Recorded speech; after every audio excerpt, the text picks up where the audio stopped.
very happy to root for. My brothers are very happy. But Man, we're just sitting here talking, talking off another. All right, Tony, yes, tell me about yourself. I'm a small town boy from Pennsylvania. Grew up in north central Pennsylvania in the former anthracite coal country. Anthracite coal is the hard coal that went out of business long before other types of coal. But I live in Washington, D.C. now, or outside of Washington, Brookings Institution. Okay. And what I do is spend most of my time doing research and creating policy ideas for how federal policy can better support rural and small towns across America. Okay. Help them thrive and be All prosperous. right, great. I like that. I'm from a rural area myself. It's interesting. I had a conversation with a friend of mine not too long ago, and we were talking about the relevance of rural America right now, as we see it. And he told me his fear is that little by little, slowly by slowly, we have seen big shrink. I said, okay, that's fair. I get that. With that being said, what is the future?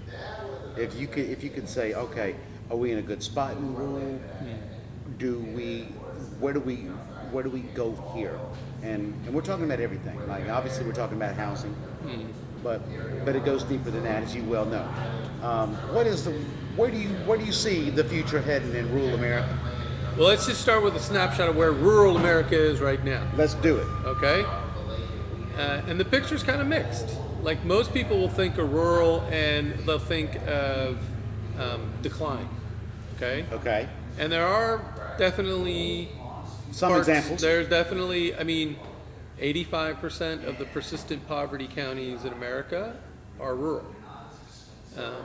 And so there are places where there's been a non-virtuous cycle for a while, and they're in economic straits. But some of the most advantaged places in America are also rural, right? Yes. Really strong social capital, not a lot of inequality actually. A lot of folks living in that town in the middle class. Rural is the place where we get our food, where we get our energy, where we get our fiber. It's where a lot of people go to sort of reconnect with nature, get away, recreate. All of those provide opportunities. And there's even new industrial opportunities, I agree. right? So I talked about growing up in a place where we extracted coal out of the ground, and that made that town vibrant and prosperous.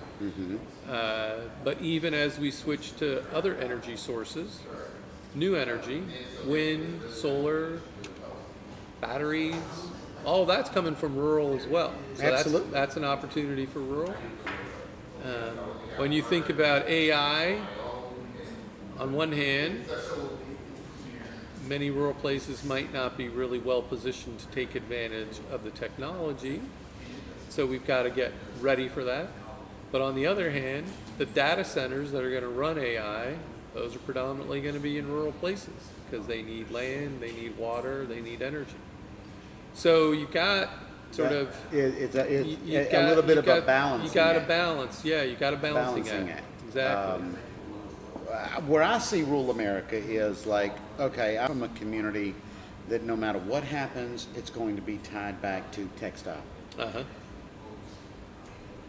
It created an extremely robust economy, and now we modify that. You know, we modified the textiles, and then we modified into auto manufacturing, and as we move forward, be it AI and other things. The thing about AI, somebody's going to have to be a programmer to a certain degree. And I see that as opportunity.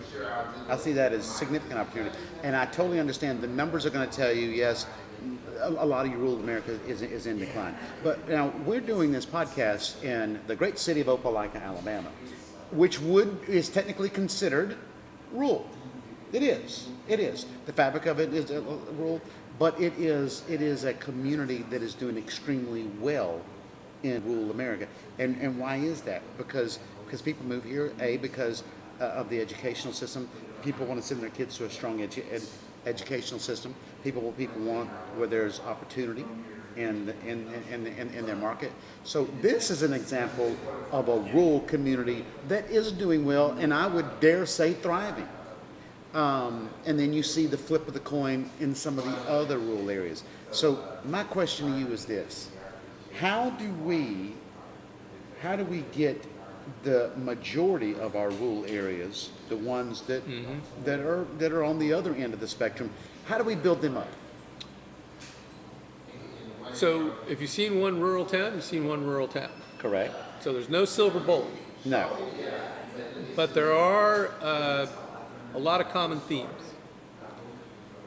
And it starts with investing in local people and local leadership to begin with. I get it. Yep, I agree. Okay, and it's local people working together who are going to own the future of their place. It's really hard to do it from the outside, Sure.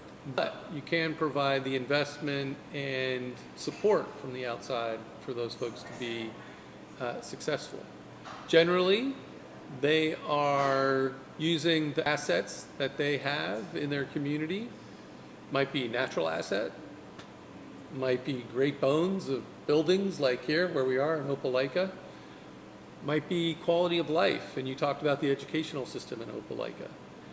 A lot of rural places that are doing well are investing in their quality of life because they're distinctive places, and if they have good education, they have early childhood development, they have elder care, they've got health care, people are really attracted to live there because they like the sense of community, they pace of life that it offers, they might like the history of a place, they might like the natural assets. But we do have to get more investment into rural America. And it isn't easy for rural places to access. Right. They're smaller places, so if you're looking at private investment, private investors say, well, it's not as big a return on investment because there's not as many people. Right. And from the public side, public investment is way harder to access than it ought to be. It's like a convoluted maze to try to navigate, to be able to get the state funding or the federal funding that might be available for the kind of infrastructure, the kind of economic investment you might need, even for small businesses Yeah. to be able to. I totally understand that. I mean, and you know what? I love rural America. I love everything about it. I love. It's what makes America right, in my opinion. You know, your doctor. You know your doctor. Uh-huh. You probably go to church for your doctor on some level. And I love You that know your fabric.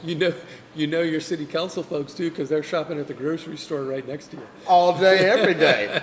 All day, every day. It's like, there's something to be said for that. And I love doing news in my small town. I just do. And I'm in a place where it's like, okay, well, I have more than one small town. I'm from right up the road in Valley, Alabama, and that's a rural area. And then I get down here to Opelika, another rural area, or go to LaGrange, that's a rural area. And so I love everything about it.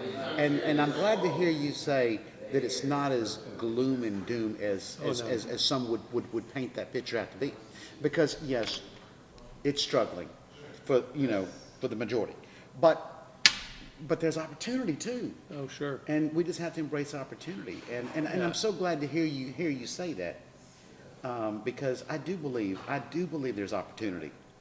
I think one of the most unrecognized things nationally is how creative and innovative people are in rural places. Absolutely. When we talk about innovation, we're also, many people's minds immediately go to like Silicon Valley. Yeah. Or, technology, Yeah. something like that. Well, there's lots of innovation happening in rural places. Might not be getting the investment that it's worthy of, but that's what I think the opportunity is. Actually. Oh, I couldn't agree more. I really do. When it comes to innovation, there there are small rural areas that are so innovative. They're taking like we're on this podcast, right?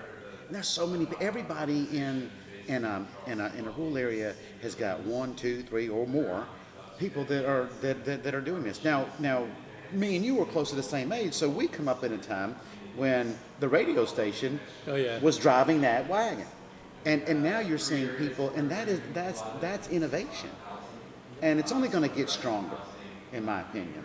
I think we're just right there. So there, I mean, that's just one example. There's so many other examples of innovation that's coming out of the small rural areas. Oh, yeah. Yeah, I was just talking to someone about a company in Fitzgerald, Georgia, Plumpy Nut, that basically has created a way for peanut paste to feed the world, right? It's coming out of a rural town. I was in a rural town in the middle of Kansas last year where most of the hitches on your trucks were invented by 2 farmers there because they were frustrated with how hitches on the trucks didn't work for them. Yeah. And, created a company that's a great company, one of the, big all-American companies, just creating the hitches and the ball bearings and things for the back of your trucks. Stuff like that is happening all over. All over. There's another conversation that's taking place right now in real time, and it's been taking place for a while now, and that's affordable housing. Oh, yeah. Where do you see affordable housing as we move forward?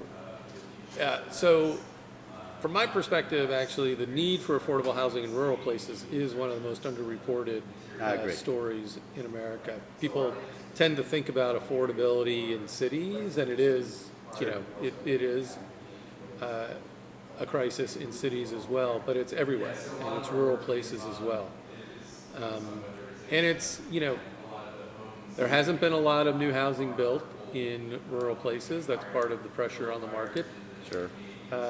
Especially since the pandemic, and the supply chain has made things more expensive. And because there's pressure everywhere, rural tends to lose out a bit, even on the construction companies and the tradespeople. It's harder to find in some of those rural places. Having said that, again, seeing a lot of innovation. Was just talking to someone who's was telling me that they work with, nonprofits or even small developers where they're able to get land from the towns in which they work. If they're willing to take what everybody else thinks is not the best land, they can get bigger plots and actually really create a lot of housing momentum just in one fell swoop, because you put 5, 6, 7 units even in one plot, even if they're smaller, gives you variable kinds of housing for young families or Right. older folks, and can start to turn around a particular portion of town just in one fell swoop.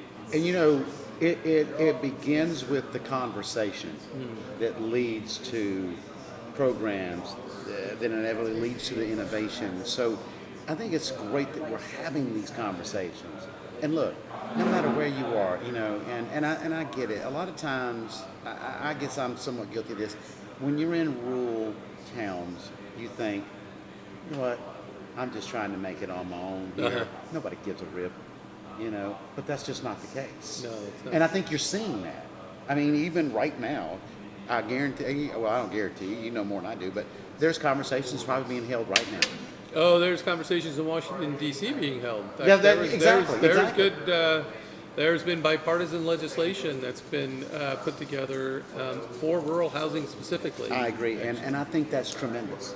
And like I said, as long as we have an ear for a conversation that can lead to other things, I do believe the future is bright, and I believe that. I mean, I really do, because I believe that because we've seen this happen time and time and time again. We've seen the innovation, and it's for the good of the people. So I'm very encouraged. Well, we need to rely on people like you to keep telling that story, though. It's true, though. Yeah, it's true. It's so true. And so, there's hope for people that think, I don't know about this one. Hope's on the way. I mean, yes, you're agree. right. The pandemic put us at almost like we were in quicksand. The progress is in quicksand, and we are slowly coming out of that quicksand. So listen, it's a story that needs to be told. It's a story that's going to be told, and I'm so appreciative for conversations being held right now so that we can have hope. Well, what I like is it's a story that's going to come true. Yes, that's what I'm talking about. You know, and it's so important. It's so important too. And I know you're probably all over the country. Yeah. You're having conversations with people just like me about this. What's the pulse when you like you were in Kansas, a rural area in Kansas? What's the pulse of the people there? I mean, as an example. Yeah, I would say that there is a sense of hope and future. You know, in rural places everywhere, you find this well of self-reliance and this willingness among the best of local folks to work together and just sort of create the future that they see for themselves. I think they're a little frustrated with how crazy things are in Washington. Like we got these pendulums swinging back and forth, and all that uncertainty makes it even more difficult.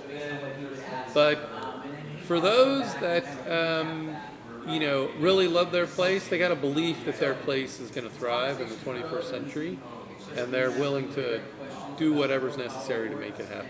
I don't know that there's a better story that's being told right now, that's been told before, and that will be told in generations to come about a comeback. Oh yeah. And I think that's what makes America great. You know, we're talking about this on Veterans Day, obviously, and thank you to all my veterans out there.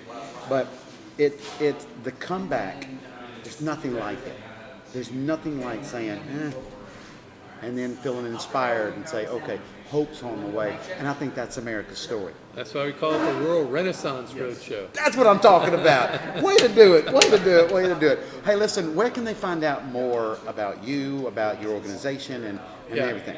So I've got the website that where all my work is, and I've got a podcast too called Reimagine Rural. I love it. They can find my podcast wherever they listen. Okay, Spotify, Google, wherever. It's called Reimagine Rural. And then the website is Reimagining Rural Policy Initiative, and they'll be able to find all my work there. That is awesome. We're gonna put that out there too, because on our websites and our mobile app, we like to put different podcasts. And that's what I've loved about today, is just getting a chance to meet so many people. You know, it's like, I mean, podcasts are so influential right now, because that's what people are getting their information. Well, and I think it's extremely helpful. Well, I'm just collecting stories and dispatches from across the country where rural places are seeing a brighter future, and people are working together to make hope take hold. And it spans from the west to the east and everything in between. Absolutely, brother. Absolutely. All right. Thank you for spending time with me, man. Thank you. It's going to be a good day in America. All right. Absolutely, brother. Thank you. Thank you. Yes, sir. Y'all have to mess with my friend from the Air Force. She's always talking about the Eagles. Oh yeah.